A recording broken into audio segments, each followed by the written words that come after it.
Hello, everybody. How's it going? It's me, Crendor, and welcome back to another Almost Too Old for This, the channel where I react to Jesse Cox's Too Old for This channel, where he reacts to content for Gen Z and Gen Alpha. Today, we have Taco Bell is keeping Gen Z obsessed. Too old for Taco Bell CEO. Whoa, we got another CEO episode here. All right. Guess this is CEO week. Here we go.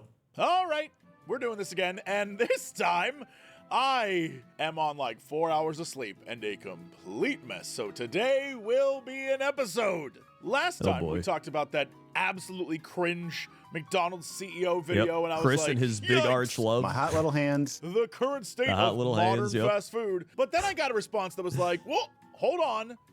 There is one company reaching out to the kids. And I was like, what do you mean? In what way? And they're like, no, not with cringy videos, but with the food. And I was like, what are you talking about? And of course I clicked the video and the link said how Taco Bell's CEO keeps Gen Z obsessed from the Wall Street Journal. We're keeping it classy today, baby. All right, here we go. Wall Street journalism. How exactly does Taco Bell win the food wars? You do not realize that Taco Bell was. Hey, we watched this on stream the other week. Now all restaurants are Taco Bell. Well, we'll find out today. I never saw Demolition Man until then. It was a fun movie. They are spending on. Also, before I even get into this, let me just say I actually read a marketing book on Yum Brands marketing from the library. Of course, I didn't buy it. But I saw it at the library and I was like, yo, this looks pretty interesting. I want to learn about like marketing and stuff. Cause I'm always somebody, I enjoy learning about marketing because it's kind of just another form of psychology. Obviously it's the form of psychology about making money off other people. But you know, my job entails that a bit, right? If you do YouTube, if you do Twitch, you have to do that a bit, right? There's obviously different levels of like scumminess to it, you know, but you know, just things like, is this thumbnail clickable? You know, am I starting the video in a good way? Like maybe instead of saying, hey, everybody, how's it going? It's a lot of people now just go like, here's the topic I'm covering, right? They just like hit you right in the face, right? It's little things like that that are interesting to me about marketing. And so when I read the Yum Brands marketing book, which was called, what's it called? Let me tell you. Red Marketing, R-E-D Marketing. The 3 ingredients of leading brands. It was actually a really interesting book, and it pretty much covers how I don't know if it was like the former CEO. It says in 2011, Greg Creed had just been elevated from president to CEO of Taco Bell, a brand in deep distress at the time. It was on his shoulders to turn things around quickly, and co-author and CMO Ken Munch, and together they developed Relevance, Ease, and Distinctiveness Method. So this was like 2011-ish. So this guy is not him. But I would imagine he still has some of the principles that I read about. And it was interesting because one of the things that they'll probably mention in this video was they mentioned going to like Michelin star restaurants or trying really fancy different types of food, right? And you know, I'm somebody that likes that. I've eaten fancy food and stuff, and they wanted to recreate that for like a fast food environment, which I do think is interesting. I think it's an interesting way to go about fast food, right? And that's why we have like so many weird things at Taco Bell, right? So they also mention how people are lazy, and you know, if you have a candy bar in your desk, you'll eat it, but if you have to go across the room for the candy bar, you know, whatever. They get into like all these different psychological things. But either way, I just wanted to put that out there because, you know, I at least have some knowledge of Taco Bell marketing, I guess. So anyway, here we go. Brands they care about, and Taco Bell is a brand they care about. Fast food restaurants have been struggling. Sales have slowed over the last year. All right, yeah. Well, yeah, they're struggling because the prices have gone up and the quality's gone down. Like it doesn't, it's not a big surprise. Then the competition has gone up as well. Yes, absolutely. Great start. I think we all understand fast food struggling, sure. But I love that they're like, we get the kids. And honestly, I think they do. This might be the first time that I'm like, yes, no, I believe this. I think they kind of do. Tell me how and in what way. People pull back on spending, but Taco Bell has kept customers coming. Its recipe for success? For us, it's how do we continue to really make the cult love us. Taco Bell got some new items today. No, I mean, a lot of the YouTube fast food eating people, they're probably going to eat like anything anyone releases, though. So I feel like that's a bad example. But I guess everybody's making TikToks and YouTube shorts. Like, I don't know, whatever. Anyway, just keep going. No. Did he say the cult? For us, it's how do we continue to really make the cult love us? He did say the cult. He did say cult. The cult of right? Taco Bell. Just so we're all on the same page. Because first off, I believe that. As someone who has eaten at Taco Bell, despite it not being the best food for over 30 years at this point, I get it. It definitely feels like a cult. I am a part of it for sure. Plus, whenever they bring back those chili cheese burritos, you know where I'll be. Personally, I like, out of all the fast food chains, I do think Taco Bell is probably my favorite one. I'm not going to lie. Here's how Taco Bell's CEO says they're feeding the obsession. Liv Moss. With Moss. So fast food is so competitive. It is a cutthroat industry. How are you succeeding in fast food right now? We have this thing called the magic formula, and I've talked about the magic formula a lot, but it consists of 4 components. Being a buzzy brand and culture, we want to be a value brand. You see that in our value platforms. We want to be a great brand in digital. If you're not winning on this, you're not winning. Last, we want to be innovative. And we have a history and a DNA of innovation, and we want to continually bring new exciting things. I know what I think these buzzwords mean, but I'm curious what he is going to tell us they mean. Like, brand buzz in my mind is like, oh, it's about keeping how many people in are this case, talking Taco about Bell on people's minds and out there in the ether so people think about it often. Value, obviously, is it's got to be cheap. Winning on digital, that's very vague, but I guess like just being present online. And then innovation is like, new products. Yeah, man, we put this food, weird crap in a burrito. And it works. So, all right. But what's he going to say? Taco Bell brought back. Yo, by the way, before we listened to this woman, I remember reading in that marketing book how they created nacho fries. They pretty much were like, we're not going to do nacho fries. Like, fries are not our thing or whatever. And then I guess eventually at some point, somebody was just like, hey, what if we just made like nacho fries? And they were just like, you know what? Sure, whatever. And then it like blew up. I just thought it was funny that like they had the mindset of like, we are not doing fries, all right? And then the time they try fries, it goes crazy. Crispy chicken nuggets, and I can't believe how good they are. She reminds me of the Legally Blonde woman, the friend woman from Legally Blonde. Taco Bell brought back chicken nuggets. They're so crispy. I can't believe how crispy these are. It makes me want a crispy chicken Dude, nuggets. I called it. Real bad. You trying to make that sexy? Sure, anything can be I sexy. called it. Sure, It's man. her. Or, you know what? Maybe there's nothing sexy there, and I'm just like horned up for nuggets. Taco true. Bell brought back He is crispy on 4 chicken hours of nuggets, sleep. and I can't No way, that goes crispy chicken nugget. Stop. believe. Honestly, she probably does that in every single video. She probably does this like McDonald's and shit too.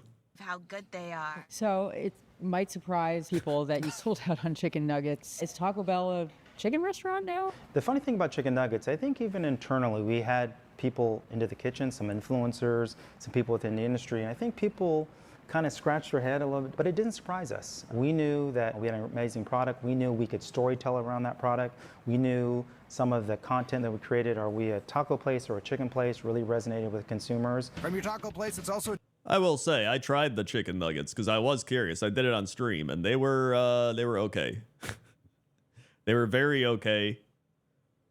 And that's it. They were okay. chicken place that's also a taco place. But also, it's a Yum Brands place, and KFC and Taco Bell are owned by the same people, and there are multiple KFC Taco Bells. It's true. So at some point, it makes sense logistically to just serve chicken at your Taco Bell, even if it's not a KFC Taco Bell. You know what I mean? It It's is all true, going yeah. to the same company in the end. And so the result, why surprising to a lot of people, wasn't surprising to us. How have restaurants had to invest to accommodate more chicken? We do have holding cabinets, things that keep the chicken longer. But if you just look at the back of house and how we invest in stuff like something that makes us more efficient, like Preppy, which manages hold times. When you look at line printers, which is all about accuracy for us. When you look at voice AI, it's investing in the holistic total back of house, which therefore helps all of our... Brother, what did you just... Yo, this guy. speaking in corpo code. We do have holding cabinets. I mean, honestly, like he's the to his, you know, to whatever. I don't even know what I'm trying to say. He is speaking to like the Wall Street Journal, right? This isn't like an Instagram post or like a YouTube short, like the other CEO being like, "Greetings, fellow kids." Like he's actually talking to the Wall Street Journal about the business side of Taco Bell. So like I do get it. Like he's speaking in like actual corporate speak because he's talking to an interview that is talking about corporate speak, right? So like I don't know, it's kind of whatever.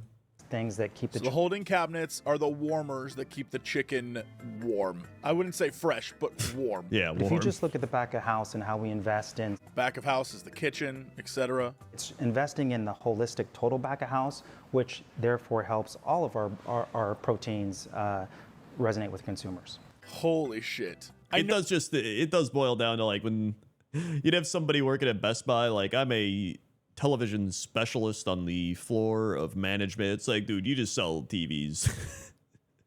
Like you try to sell people TVs. Like a lot of times they just use these fancy buzzwords to sound more important than whatever it is. Like the product has protein, crispy values of, it's just like we're just selling chicken nuggets. Like we're just, we're keeping this shit warm, right? It's just it's like putting a proper layer over something. It's like a filter. No, this was directed to me as, hey, Taco Bell's different. They're landing it in the like connecting with the youth kind of thing. But my man, this is why the dude from McDonald's should have gone on the Wall Street Journal. Exactly. This is who wants to hear stuff like this. What he just said, no 25-year-old wants to hear. The proteins, they really resonate with the consumers. Like, that's nonsense. I don't know. There's many 25-year-olds who like to hear about the proteins. Jargon for corporate people and the news that follows corporate people. The thing is, this guy isn't making videos and then putting them on Instagram. You know what I mean? Yeah, This is that's an what I interview was with the doing. Wall That's Street what I Journal. was saying. Huge difference. But they're still speaking the same damn language. In the last year, McDonald's, Chipotle, and Wendy's have launched chicken-focused campaigns, and sales for chicken chain restaurants have stayed high. That's true. Yeah, I saw a Chipotle ad the other day where they were like, get your protein gains on. And it was just a cup of chicken. I bet that thing was like $8. I was like, Honestly, I had Chipotle today. Like a full-on burrito bowl with like no guac or anything, just like chicken, rice, beans. Like I think I get sour cream and corn. It's like $10. I mean, it's cheaper than McDonald's. It tastes better. I got the chicken El Pastor. It was pretty solid. I've gotten it a couple times. Usually like maybe once a week I'll go to Chipotle, but like the Chipotle's like pretty solid, man. Like on the fast food scale, like it's cheaper than a lot of the other places. You are getting your proteins. And like, it's just like some basic shit. You had chicken, rice, beans, so you can't go wrong. like, what the? Just a cup of chicken? They're like, I love to get my protein. Although I will say, just getting like a small cup of chicken is kind of weird. Is that how Gen Z talks about getting their proteins? It feels like it's something being forced on society. Like they watched a lot of like Dude Bro podcasts and they were like, that's how the kids talk. They say protein often. Chicken's very competitive right now. I mean, I will say, as somebody who does look into a lot of stuff with like protein, people are eating more protein and talking about protein more. I would say that's probably why these companies are so into it, because they hear people being like, hey, I need to eat more protein. I'm not eating enough protein. But like there's also different types of protein, because we're at a point now where people are just marketing the shit out of protein like it's just something, right? They'll be like, check out these super protein things, and like it already had that amount of protein in it, but they're just like playing it up, right? It's like the equivalent of going into Kohl's or some shit and they've got like a rack of clothes that have been sitting there for like years that are like, hey, $20 for this shirt. And then all of a sudden they're like, people like these shirts. And then they go, check out these crazy shirts that are like really, really good stuff. And we're going to mark it down from like $30 to $20. And it's like the same price, same thing that's been sitting there forever. But they just like try to play it up a bit. Like, look, now it's on sale. Like they probably jack the price up and then slash it back to what it was at. And people go, ooh, I haven't noticed these before, right? That type of thing. Where it's, so, the same thing. People will be like, this super protein food. And it's like, they just had that amount of protein in it anyway, right? Plus, I know there's like so much more science behind protein, like getting, I think I talked about this in the other one, but like, there's like different types of proteins and like different ways you digest proteins and stuff. Like, I don't know. Listen, I just try to eat food. Anyway, Now you've got chicken players that are focused on it, and then fast. Chicken players. Even the interviewer is like talking on an entirely different like The chicken corporate level, players, like, dude. Chicken's very hot. You have chicken players. Chicken players. Chicken's very competitive right Chicken now. players, You've got man. chicken players that are focused on it, and then fast food is all into chicken, McDonald's, etc. How do you stand out? If you think about chicken nuggets, they weren't normal chicken nuggets like every other QSR had. Quick service restaurant. The hell? I can't hate it. This is the world they operate in, and this is for them. This is a video for that world. But this is why you don't put these dudes on Instagram and have them eat your weird products. My hot little hands. I genuinely wouldn't want to watch this man try to sell me a Crunchwrap Supreme. I feel like he couldn't. It would make Yeah. me not want one. I agree. Which is why he's not in any of those ads. Yeah. For chicken, it's one, we want to be where the consumer is, and two, we want to make sure we do it the Taco Bell way. The Gordita Crunch, all I do is munch on that good Taco Bell. So how are you looking for trends? We go online and we look up videos of drunk guys walking to Taco Bell at 2 a.m. and we say, that's our audience. And honestly, it is. And they know that. And they appreciate that. And I appreciate that. So true. we look at everything, both data, qualitative trends, quantitative trends, Gen Z trends, and we want to make sure we're at the forefront of it all. If you look at what we think about sports, we think about music, and we think about food. And we stay pretty focused on those three things. We don't want to be the brand that jumps around and chases after every trend. I was going to ask about your tenure at Nike, which is known for, big drops and hype. Interesting. So this man's bringing Nike drop culture to fast food. To be honest, I get caught up. I'm a big Air Force One guy, and I get caught up in the drop culture. I love when new shoes drop, except I'm curious if this is the man who designed the sneakers app, because whoever made that is the devil. And I never once got a drop through that. I don't know how anyone did. Everyone I know who used it hated it. I didn't It even was know the that worst existed. thing ever created. I I have also don't not care about shoes, though. actively gone looking for like new Nike drops since I gave up on that app. They ruined it for me by making everything exclusive drops, and you gotta get online and wait in the thing. It was the worst. This better not be this guy. Yeah, I'd say the most important thing I'm bringing is, Nike's a product and a taco's a product. Holy And so- shit. We decided to take the Nike shoe and deconstruct it and place it into the taco meat, which just really saves so much money. Feeding people just actual leather. It really cut costs and nobody noticed. This man is a leading executive in the world of business, and he just said, Nike's a product and a taco's a product. checkmate. I want to continue to bring to Taco Bell is just storytelling about that product. Consumers fall in love with stories, and I think the more we So he has talking points. They gave him things to say. He's been repeating the same Yeah, stuff. 100%. This interview is like a softball one. It's the same shit they do in sports and all these things. We're like, you're gonna get interviewed by ESPN, and then they go up like, what do you got to do out there? And they're like, well, we're really not playing our game. We need to bring it all together. We need to focus on playing as a team, and really just focus on getting some balls in the net, some pucks in the net, some more baskets, scoring more points, and really just driving it home. Staying true to our morals, staying true to our beliefs.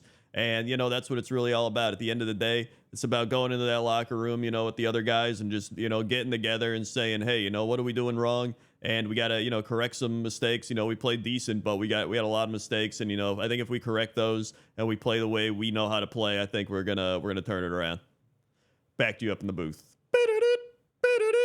One. He's been just kind of like saying the same thing over and over and over again. storytell about the brand, whatever part of the brand it is, it's really important. I also said when I came in that I'd always hear we want to be the best in QSR. We need to have the best sales in QSR. We want to be the best brand with QSR. We want to have the best operations in QSR. And I said, why can't we just be the best brand? We're gonna keep this a secret, but the bell doesn't deserve to be kept a secret. Here's what I'll say. This is my positive takeaway for everyone. I don't from that. think Anyone can I don't think the bell's a secret. I think most people know about Taco Bell. be an influencer, man. Just pull out your camera and do it. If you're sitting there right now and you're like, Look at Jesse, just sitting there talking like an idiot Yeah, look at about this idiot. Taco Bell. Who cares what he has to who say? cares? This guy, I oh, don't what care. a jabroni. What a jabroni, that's the word you use. You can just do I'm not it. Just using pull it. out your camera. That girl said, I'm gotta keep this secret, but no, not really, fries. And they use that in this video. Nothing's stopping you. Just record your whole life, screw it. I mean, for all Jesse knows, this girl could have like 50 million followers. Like, he's just assuming it's some random girl. Like, she could be a 50 million Instagram person, right? Like, we don't know. She could just be some random girl, but I don't think it is. I think it is like an actual influencer. Put a camera on and just go for it. Who we speak to is somebody we call the cultural rebel, somebody who is pushing trends forward, who is changing the game. What age is the cultural rebel? Tell me more about the cultural We'll rebel. call it epicenter Gen Z. When we think of Gen Z, we call it 18 to 30 Gen Z. All right, That's who we're sure. speaking to. So it's almost a subsegment of Gen Z, and it's a mindset, and we want to make. Although the millennials have a larger, maybe that. By the way, I love the matures. Shout The out matures. to the 97-year-old rocking Taco Bell. That's a hero right there. That guy doesn't Yeah. care. He's like, man, I'm gonna die, and I'm going out filled with farts. All right. Yep. But they're focusing on Gen Z. I get it. That's what every company does. This isn't special. 18 to 24 is you always focus on that. That's how you get people long term. That's how you get people with money that then will spend on you for years to come. Yeah, man. That's what everyone tries to do. Taco Bell has competition in capturing this specific demographic. DCDX, a research firm that studies how Gen Z interacts with brands, ranked Taco Bell as number 5 on the Magnetic 100. What were the other ones? This is Q1 2025. First off, right away, I don't know anyone in Gen Z who's like hype about Subway. Raisin Canes. Yeah. I see the kids talk about Raisin Canes all the time, at least here in LA. Crumble cookies, trash cookies. As someone who finally tasted one, garbage cookies. That's Q1. That probably fell off dramatically. The real thing is McDonald's at number 1, shocking to me. But again, Q1 2025. It's been a year. Wings. Oh yeah, I've seen a lot of Wingstop. I mean, McDonald's is just McDonald's, man. Like, I think if you just take into account the entire like nation, like the entirety of America, I don't even know if they're talking about the world. Like, is this for the world or is this just America? I didn't see what they were saying. Because it had magnetic score benchmarks. I mean, right? This is talking about the entirety of the brand. So, I mean, I think if you take that into account, like, sure, McDonald's is probably the thing people think of the most, which is still going to be up there, right? Starbucks isn't surprising. I have seen a lot of Wingstop. Chipotle, obviously, big up there. People, they need their proteins, right? I had Raisin Canes once, and, like, I don't know, it was okay. Like, I'd rather eat many other places. Like, I don't know. I'm not a big Raisin Canes person either. Anyway. Shocking to me.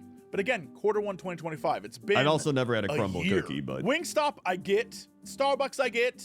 Chipotle, I get. Taco Bell, I get. McDonald's had to have dropped off, but I guess because it's so big and everywhere, maybe it's one of those like too big to fail kind of situations. I think it's Taco just too Bell big. is number 5 on the Magnetic 100. I'm surprised a measure of KFC isn't restaurants' number 8, power to honestly. reach Gen Z based on how much and how often it's talked about online.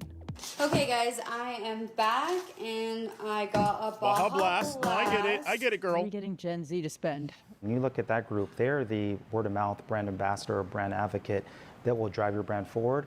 They're the ones stupid enough to make a bunch of videos about our food for free and promote us for free. They're doing really all the work, and honestly, we are here for that. Shout out to Gen Z. Yeah, big shout out. I think is what he just said. And if you look at that, they are spending on brands that they care about. Despite them not having any money, we continue to get them to spend.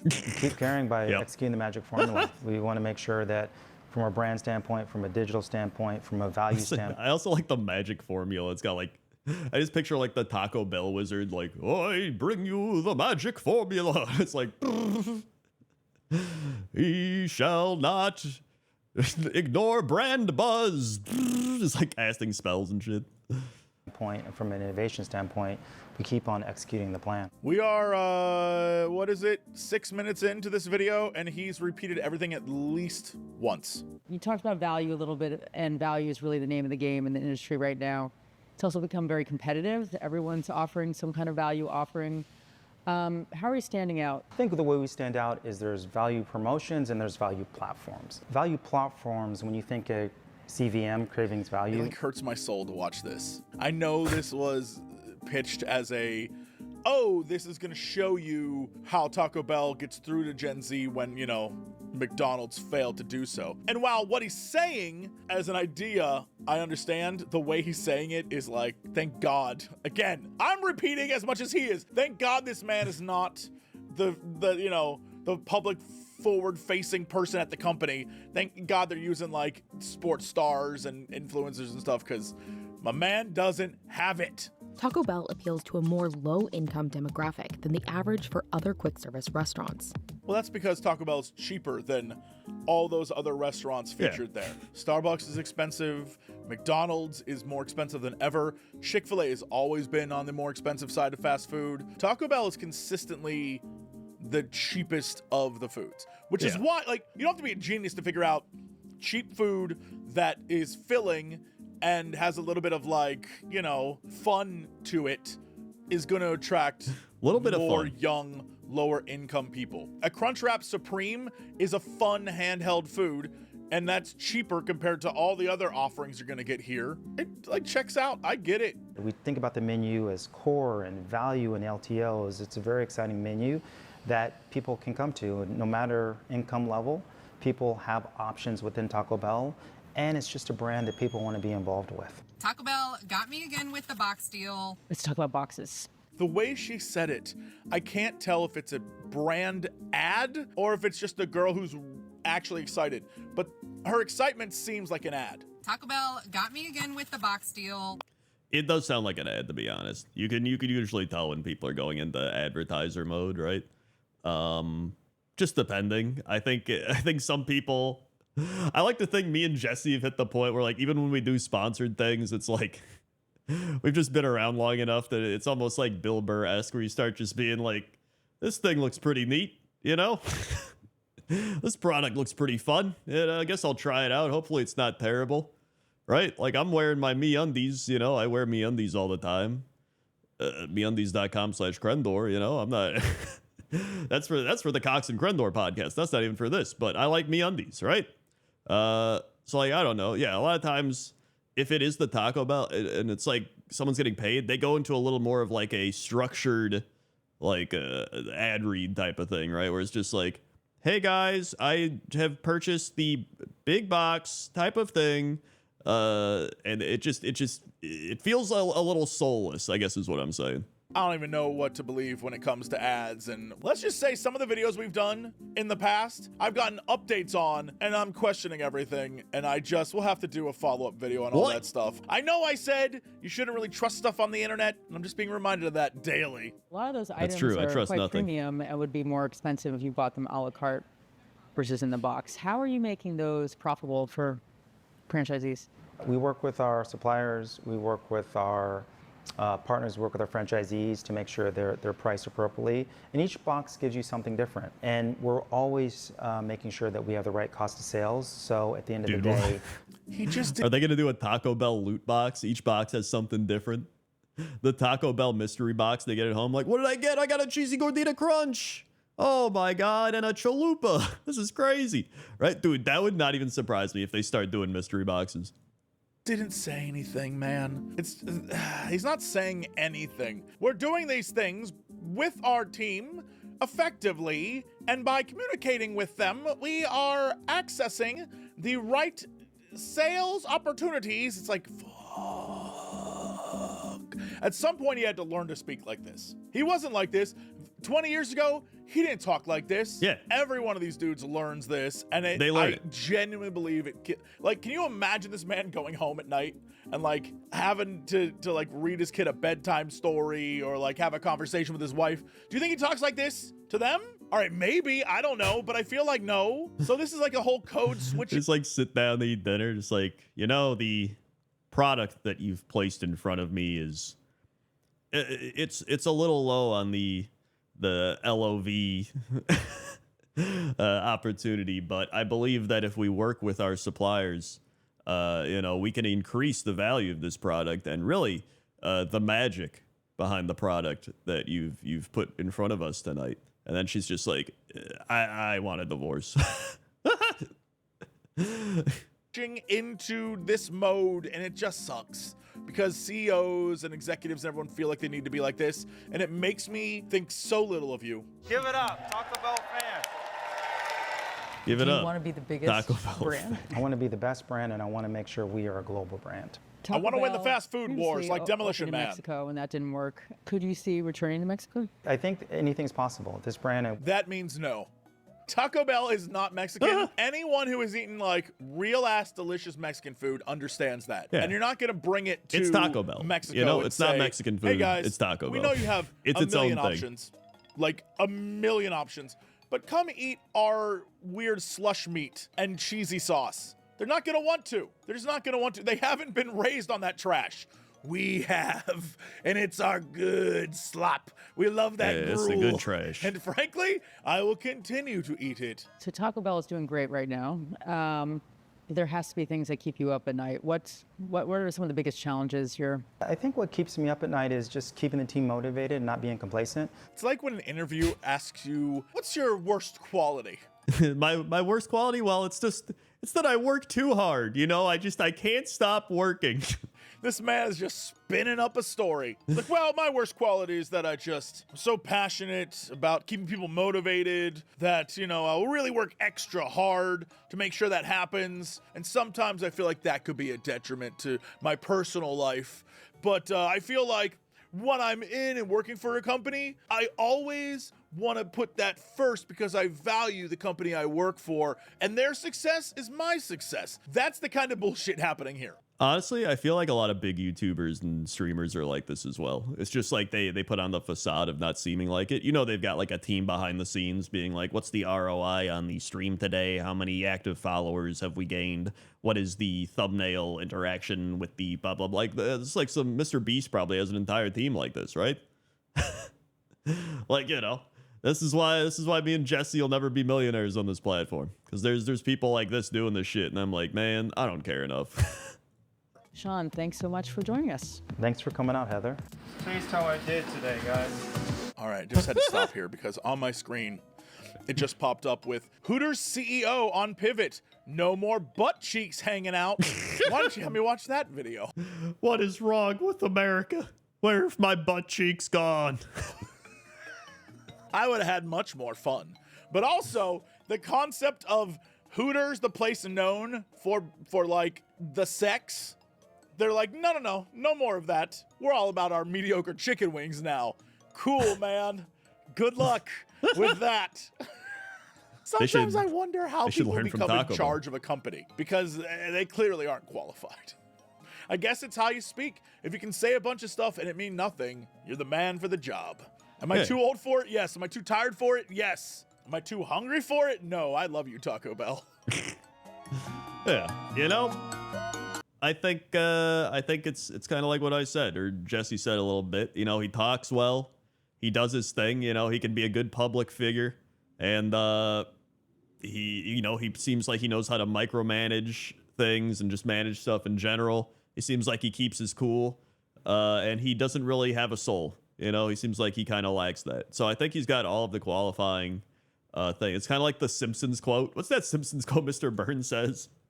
He says, the 3 demons you must slay. Family, religion, friendship. These are the 3 demons you must slay if you wish to succeed in business when opportunity knocks. You don't want to be driving to a maternity hospital or sitting in some phony baloney church or synagogue. So there you go. I'll leave you with that Mr. Burns quote. Thank you very much for watching. Like, comment, subscribe. Check out the other video below. And I'll see you next time. Okay? Okay.